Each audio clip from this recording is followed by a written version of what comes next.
Let's take you live to that celebration, which is taking place in Khayelitsha as the EFF is marking 12 years. That's taking place in Khayelitsha in the Western Cape. Supporters, community members, leaders expected to reflect on the party's journey.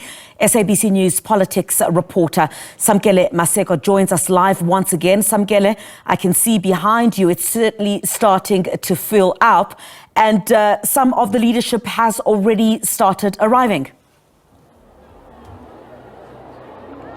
Indeed, Griselda, the leadership of the economic freedom fighters and the rank and file, the supporters have started arriving here at the Khayelitsha Rugby Stadium to mark the 12 years of the inception and the formation of the economic freedom fighters. I'm going to bring in Treasurer General Ompilo Mwata just to speak about the 12 years of the EFF. You've been in Parliament for all of some of those particular years. What has been the height of the EFF within these 12 years? Thank you very much, Samkele. Yes, indeed, we are here at Khayelitsha Rugby Stadium in the Western Cape, Cape Town, to celebrate the 12 years of the existence of the EFF. We saw the EFF going into Parliament in 2014 and brought back the land question back onto the table. A couple of times we failed to move our motion beyond just being a motion, but it passed in 2018, which led to a Parliament having a process of going through the length and breadth of this country, asking ordinary citizens of this country what should happen to the land question. And we've seen the overwhelming majority of our people saying that we need to expropriate land without compensation. Of course, we speak to you today, Samkele, we still don't have the land back because the ANC went back to Parliament, and instead of amending Section 25 of the Constitution, we saw them backtracking from that, from the wishes of the people of South Africa. So it's sad that after so long, we still don't have the land question responded to. Of course, the EFF tabled a couple of bills in Parliament. We know the nationalization of the Reserve Bank that was tabled also back in 2018, which today is sitting with the Portfolio Committee, rather the Spending Committee of Finance. We've done the public stakeholders' participations. We are now back in the committee. We're negotiating with political parties to agree with our bill so that the bill can go back into Parliament in the National Assembly and signed into law by the President. There's a couple of other bills. The insourcing bill, it will be tabled shortly when we open after recess. We're also talking about the student debt cancellation bill, which was tabled by Commissioner Sikelonzi. We're also talking about the sanitary pads bill. We want free sanitary pads to everyone. The same way the government is giving free condoms, we also want free sanitary towels. So there's a couple of things that really we have tackled in Parliament. This year you've seen the 39 members of Parliament standing against the establishment, fighting against the VAT increase. And when we were beaten in Parliament, we went to consult in court to seek relief from the court, and the court of the Western Cape High Court agreeing with the EFF. And then also the fuel levy increase. It is a case that is still in court. Of course, we lost the issue of the agency, but the case is still in court, and we're hoping that we'll have a good outcome. When you look at the work of the EFF, particularly with the passing of the appropriations bill within Parliament this past week in Parliament, the confusion that was there from some political parties, just take us through the EFF stance on this particular budget that was presented by the various departmental budgets and ultimately the appropriations bill. So in totality, we rejected the fiscal framework and revenue proposals, which meant that everything else that emanates from there, the appropriation bill, we're going to have to reject it because, one, the minister is applying an austerity budget, a budget that he knows that it will not resolve the issues of our people. We're sitting with high unemployment rate in the country. We're sitting with high levels of poverty, high levels of inequality. So cutting budget will not help the poor. But even worse, you cut the budget, but at the same time, you are taking more money from the poor by increasing the fuel levy. So that is purely an austerity budget, and they don't want to admit that.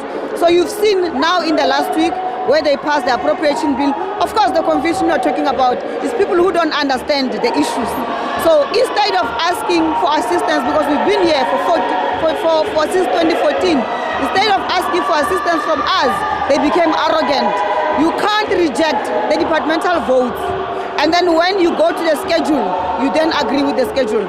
2 times, the House chairperson asked the chief whip of the MK, what is your response? She said, I support Only when after the votes closed and she saw that the ANC and the DA are clapping in celebration, then it dawned to her that she has done something wrong. It's the same mistake she committed even before. But what is more shocking is that the House chairperson agreed to reopen the votes for her to vote. And for the House chairperson to reopen the votes, actually, it was a member of the MK who went to the table staff to appeal and to plead with the House chairperson to open the process. So he's setting a wrong precedence because you can't close the votes and jiggy you are opening the votes. But Samkele, it's very simple. The first reading means that if the overwhelming majority reject, there's still an opportunity to take the matter back to the committee. That's the first reading. The second reading means now you are voting on this thing, you are putting a stamp on it. Nothing can go beyond that. So if the overwhelming majority of the members of parliament had rejected the schedule, as an example, on the second reading, it would have meant that is the end of the budget. The minister must now come with something new, and the law says you can't table the same bill for the second time in the same financial year. So it would have been a mess if all political parties or the majority had voted against. But those are the technicalities that happens in parliament. And the reason why the ANC failed at Frolic is because they know Frolic is very technical and tactical. That's why even Frolic came to ask the EFF for the second time without anything. And she said, Kunje, what did you say was your numbers? And I stood firm and said, we said 35 members and we are voting against. It was not to confirm the numbers. It was to see if we're going to fall on the confusion of the MK. But we know the law. We make the law. So we understand the law and the law, how it operates. We will not fall blunder like that, like the MK did. Looking at your work that you've done in the past 12 years in the legislatures, in the councils, what can South Africans anticipate from the address of the leader of the party, Julius Malema, later today? We're talking about if you talk about municipalities, we've done such a lot of work. You've seen the insourcing of workers in Johannesburg. You've seen the insourcing of workers in Nelson Mandela Bay Metro. You've seen us fighting for the rights of the workers. In the legislatures, you've seen us participating firmly and putting across our arguments that come from the people.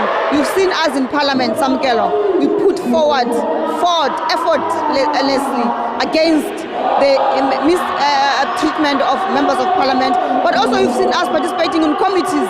I mean, the High Department of Education, you've seen how we dealt with the corruption that was happening there in the SIDA. You've seen how we fought in the ESCOM. You saw how we fought even in the Justice Committee.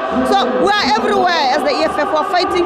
So those are the messages that will come from the President, reflecting on the 12 years of the existence of the EFF.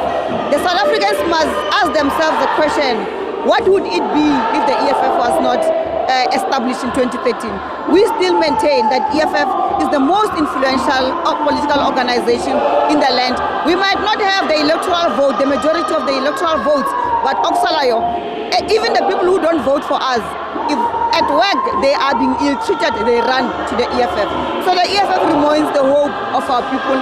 Our people must trust the EFF and give us more power so that we can implement our 7 non-negotiable cardinal pillars. Will you reflect on the wounds being inflicted on the party by Umkhonto overseas? We're looking at the results that happened in Mfuleni, where you dropped by about 20% in the recent by-election this week. Yes, we will. We have not yet had called for a meeting to get a briefing of what happened.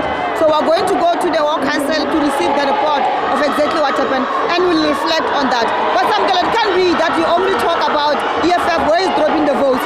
Talk about Bergrivier here in the Western Cape, in a colored ward where the EFF did very well. In 2021, we received about 100 and something votes. Right now, we increased by over 400%. So that's a huge increase that we must also talk about. You must ask us to reflect on it, and we will reflect on it. But yes, where we don't do well, we reflect, but also where we do good, we must also reflect. Indeed, as we have won that particular ward, Julius Malema's ward, that particular area of Tutu Valley, that ward, you retained it, well done. But MK, Umkhonto Kwazile ward. We thank the people of Ward 13, Seshomo, for continuing to vote for the EFF. This has been our ward, if I remember well, from 2021. And it's going to continue to be our ward. I'm not sure if it's 2019 or 2021, I stand to be corrected. And I want to say, We even increased. It's not just a win, but it's a win with an increase, where the EFF did not have much to give. The ANC unleashed everything. The Premier, the MMCs, the MECs, everything was unleashed in Seshego Ward 13. But the people of Seshego said, we don't know you. You want to come to us now because there's by-elections. As we know, the EFF has been with us throughout. I thank you. Thank you very much. That is Samkele Maseko, the Treasurer General of the EFF, reflecting on the work of the EFF in the legislature, the National Assembly, the councils, in our local municipalities and the provincial legislatures. You look at the work of Colin Sidibe in Mpumalanga, which resulted in the firing of the MEC of Education within that particular province of Mpumalanga. You go to higher education, Sihlelonzi, working on the issues pertaining to CETAs, and the former minister, Dr. Nobu Hlenkabane,